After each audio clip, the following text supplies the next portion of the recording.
Good evening, everybody. Once again, welcome back to the video. In this video, I'm officially announcing a small crash course slash boot camp on learning data lakes, data engineering, and building transactional data lakes on AWS using Glue and Hudi.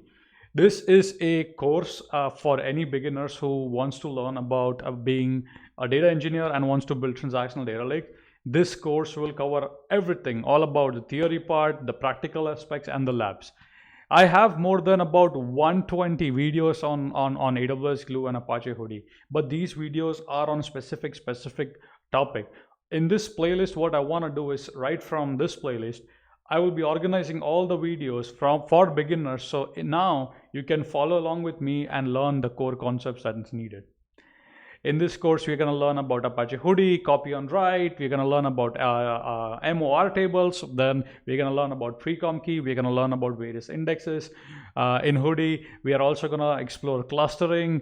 After that, we're going to explore file sizing in Hudi. We're going to see how we can, start building transactional data lake using AWS Glue.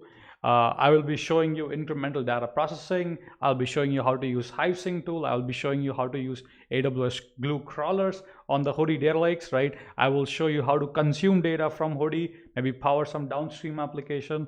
I will also show you how to develop read streams, for example, consuming data from your transactional data lake in a stream-oriented fashion.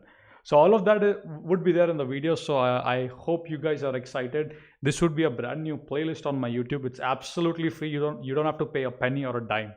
So I'm excited. So in the upcoming couple of months, I'll be start working on these playlists one by one, and I'll be releasing these videos on the YouTube. I hope you guys are excited for these learning. And if you are, make sure to hit the like, subscribe button on the channel. And if you have any further questions / requests, let me know in the comment section, and I'll be more than happy to talk about. With that being said, keep smiling, keep programming, and I'm gonna see you in the next upcoming video.